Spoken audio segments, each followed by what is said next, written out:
मंडळी, नुकतंच काही दिवसांपूर्वी IAS तुकाराम मुंढे साहेब आहेत त्यांची अन्न आणि औषध प्रशासन अर्थात FDAच्या आयुक्तपदी निवड झालेली आहे. अर्थात एक कर्तव्यदक्ष अधिकारी, प्रामाणिक अधिकारी म्हणून त्यांची ओळख आहे. सगळीकडे आनंदाचं वातावरण आहे. सर्व फार्मसिस्ट असतील, सर्वसामान्य नागरिक असतील, त्यांच्यामध्ये हे आनंदाचं वातावरण आहे. दरम्यान तुमचं किंवा तुमच्या मित्र परिवारामध्ये कोणाचं मेडिकल शॉप, फार्मसी शॉप असेल किंवा या ठिकाणी तुम्ही फार्मसीचे विद्यार्थी असाल तर तुम्हाला काही नियम माहित असणं गरजेचं आहे. अन्यथा काय आहे, ज्या वेळेस तुमच्या मेडिकल शॉपवरती इन्स्पेक्शन होईल त्यावेळेस त्या ठिकाणी जर तुमच्या चुका झाल्या असतील तर त्या चुकांमुळे तुम्हाला दंड भोगावा लागू शकतो किंवा तुमचं जे लायसन्स, ड्रग लायसन्स आहे ते सस्पेंड होऊ शकतं. तर ह्या गोष्टी टाळण्यासाठी काही नियमांचं, काही गोष्टींची तुम्ही खबरदारी घेणं गरजेचं आहे.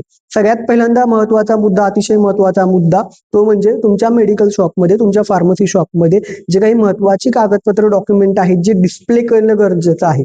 म्हणजे काय आहे, दर्शनी भागात ती डॉक्युमेंट लावली जाणं गरजेचं आहे. त्यामध्ये काय काय गोष्टी आहेत. सगळ्यात पहिली महत्वाची गोष्ट, तुमचं जे ड्रग लायसन आहे जे की FDA कडून मिळालेलं आहे, ड्रग लायसन ते दर्शनी भागात हवं. ज्या रजिस्टर्ड फार्मासिस्टची ती अटॅचमेंट आहे, तिथे जो रजिस्टर्ड फार्मासिस्ट आहे त्याचं रजिस्ट्रेशन सर्टिफिकेट जे MSPC कडून मिळतं, ऍक्च्युली तुम्ही त्याला लायसन म्हणता, ते लायसन नाही, ते रजिस्ट्रेशन सर्टिफिकेट आहे. ते रजिस्ट्रेशन सर्टिफिकेट देखील दर्शनी भागात असणं गरजेचं आहे. इतर जे काही डॉक्युमेंट आहेत ते सगळे दर्शनी भागात असणं गरजेचं आहे. तुमचे जे डॉक्युमेंट आहेत त्याची एक वेगळी फाईल असणं गरजेचं आहे.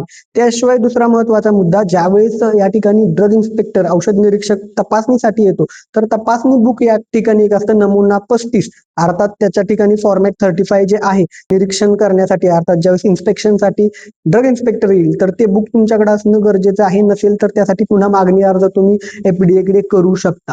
त्यानंतर अतिशय महत्वाचा मुद्दा, तुमचं जे मेडिकल शॉप आहे त्याचा जो काही बोर्ड असेल, तुमचं जे काही नाव दिलेलं असेल त्या नावासोबत खाली ठळक अक्षरात केमिस्ट अँड ड्रगिस्ट असा उल्लेख असणं गरजेचं आहे. तुमच्या मेडिकल शॉपमध्ये जे काही औषधांचं वितरण होत आहे, डिस्पेन्सिंग होत आहे, औषधं जी दिली जात आहेत ती फार्मसिस्टच्या देखरेखीखाली दिली जाणं गरजेचं आहे. त्यावेळी तिथं फार्मसिस्ट उपस्थित असणं खूप गरजेचं आहे.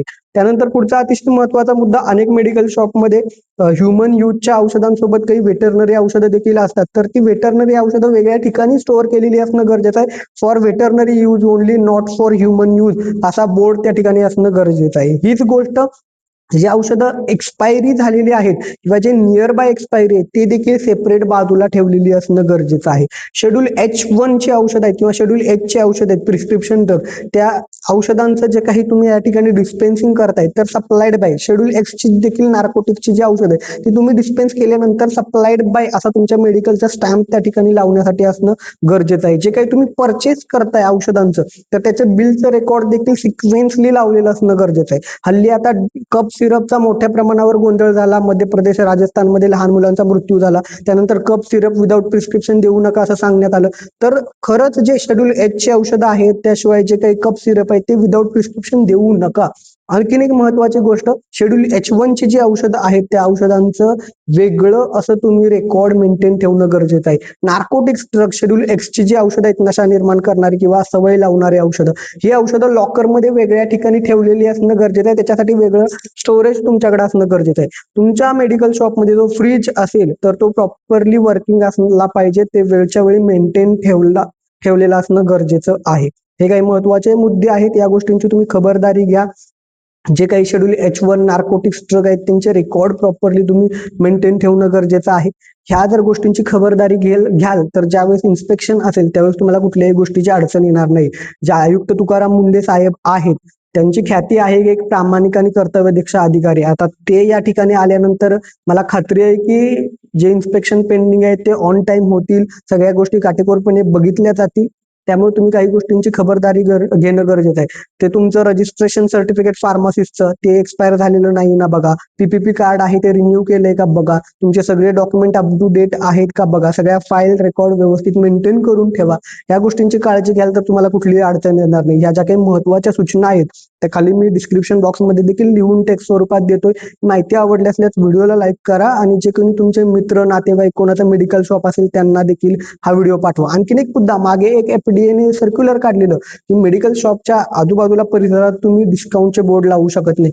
डिस्काउंटचा बोर्ड लावणं म्हणजे काय असतं की तुम्ही औषधाच्या अधिक वापराला चालना देताय. तर तसं देखील काही बोर्ड असतील तर ते देखील काढा. नियमबाह्य ज्या गोष्टी आहेत त्या सगळ्या तुम्ही टाळा. व्यवस्थित प्रकारे डिस्पेन्सिंग करा, नियम आहेत ते फॉलो करा, तुम्हाला कुठलीही अडचण येणार नाही. ही माहिती आवडली असल्यास व्हिडिओला लाईक करायला आणि फार्मसीचे विद्यार्थी किंवा तुमच्या मित्र परिवारामध्ये कोणाचं मेडिकल शॉप असेल तर त्यांच्यासोबत हा व्हिडिओ शेअर करायला विसरू नका. धन्यवाद. थँक्यू.